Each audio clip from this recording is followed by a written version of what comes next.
और इतने कष्ट क्यों हैं? क्या ये हमारे पिछले कर्मों का फल है या ये हमारे पूरे परिवार को भोगना पड़ेगा? तथा सच्ची शांति कैसे प्राप्त होगी?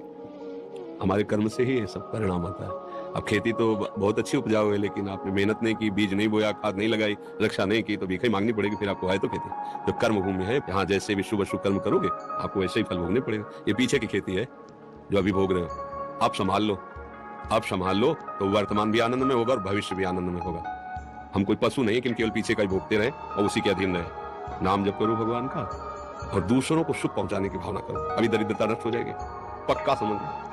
जिसको धन चाहिए, हम तुम्हें आंतरिक बात बता रहे हैं, जो है जितना है उसी से माता पिता भाई बंधु और आए हुए अतिथि और किसी एक बाहरी दुखी जिससे हमारा कोई मतलब नहीं, उसको सुख पहुंचाना शुरू करो। फिर देखो दरिद्रता नष्ट ना हो जाए तो हमें बता देना। किसी एक भूखे को 2 रोटी देना शुरू करो, किसी एक ऐसे दुखी को सहयोग करना शुरू करो, देखो आपकी उन्नति शुरू हो जाएगी। हम कैसा चाहते हैं, किसी एक का छीनने को मिल जाए तो हम सुखी हो जाए, किसी एक को हम दुखी कर दे हम सुखी हो। ये सर्वनाश की बातें हैं, वही हमको भोगना पड़ता है। अगर हम धर्म से चले तो सर्वलोक महेश्वर भगवान, ऐसा नहीं कि वो देख, एक सेकंड भी कोई ऐसा नहीं जिसको भगवान नहीं देख रहे हैं। मान लेना एक सेकंड भी ऐसा नहीं है कि वो तुम्हें देख नहीं रहे। वो शास्त्र शीर्षा पुरखा शास्त्राक्षा शास्त्रपात, वो अनंत नेत्रों वाला अनंत स्वरूपों में विराजमान है। सही ढंग से चलो, पीछे की बिगड़ी बना लो, आगे का मंगलमय मार्ग हो जाएगा। नाम जप करो, कोई नशा मत करो, जो अर्थ कमाओ, माता पिता परिवार को सेवा, और किसी ऐसे को जिससे बदला लेने का भावना हो। जैसे मान लो हमने आपको जल पिलाया तो कभी आप हमको हाथ जोड़ के भी राधे राधे कहेंगे, ऐसी भावना नहीं। ऐसे किसी की सेवा करो, किसी पशु, किसी पक्षी, किसी ऐसे व्यक्ति की, वो तुम्हारे लिए इतनी जोर का काम करेगा कि सब व्यवस्थाएं बननी शुरू हो जाएगी। वो कैसे बनाता है समझ में नहीं आता, और जब कर्म बिगड़ जाते हैं तो कैसे बिगड़ता संभाल भी नहीं पाते। इसलिए उसको रिझा लो, सारी बात बन जाएगी।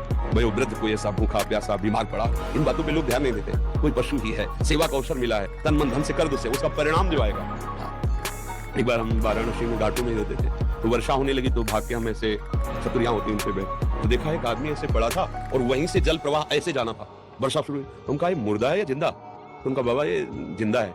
उनका तो अभी बह जाएगा और गंगा की धारा में चला जाएगा। अरे बोले बाबा ये काशी। हमका नहीं, ऐसा कैसे? तो उठ क्यों नहीं रहा? बोले उठ कैसे? उसको गलित कुष्ठ है, वो रगड़ रगड़ के चल पाता है। तो कहा वर्षा हो रही, भागे वहां से। अरे बोले काहे को यार, तो ऐसे हम भाग के गए।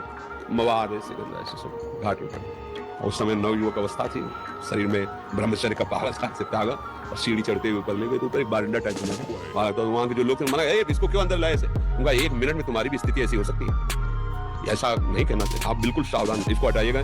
जब उसको लेटाया ना, तो हम आंख खोला, फिर जब लेटाया उसको, जो देखा आपको क्या बताएं, ऐसा प्यार भरी दृष्टि से जब देखा तो वैसे ऐसे। अब हमारे पास किंचन कुछ न सुविधा है, न पैसा है, न भोजन है। घाट में रहते थे, जो महादेव जी दे देते थे उसी में रात दे दी। अपने भजन मार्ग, किसी आश्रम में नहीं जाना, किसी से मांगना नहीं, ऐसा है काम। पर उनकी जो दृष्टि मिली, ये जो आज आप लोग सुन रहे हैं, जो आज आप लोग अनुभव कर रहे हैं, ये केवल इन्हीं महापुरुषों की कृपा से है। साधना तो क्या है, जैसा बना वैसा, मगर कृपा में बहुत बड़ी ताकत। तो ये जो हमारे दुख हैं, विपत्तियां हैं, ये सब नष्ट हो जाएंगे यदि हम ये दृष्टि रखने लगे कि कभी मुझे सेवा का अवसर मिले। जो असहाय है, जो असमर्थ है, मान लो पशु है, अब क्या कहाँ दवाई मांगेगा, कहाँ उसका पैर टूट गया, उसको ले जाए जहाँ पशु अस्पताल, उसको दवाई करवाएं। उसको जब तक थोड़ा ठीक ना हो जाए, उसको खान पान की भगवान रीत जाएंगे। सच्ची मानिए, पर ये बातें सबकी समझ में नहीं आएंगी। अगर ऐसे भाव से चलो तो पूर्व का जो अशुभ कर्म है वो नष्ट हो जाएगा। वो अशुभ कर्म ही हमें दुख देता है, अशुभ कर्म ही दुख देता है। ये जो हमें भुलावे में डाला जाता है ना कि हम ये कर देंगे तुम्हारा दुख दूर हो जाएगा, बिल्कुल नहीं।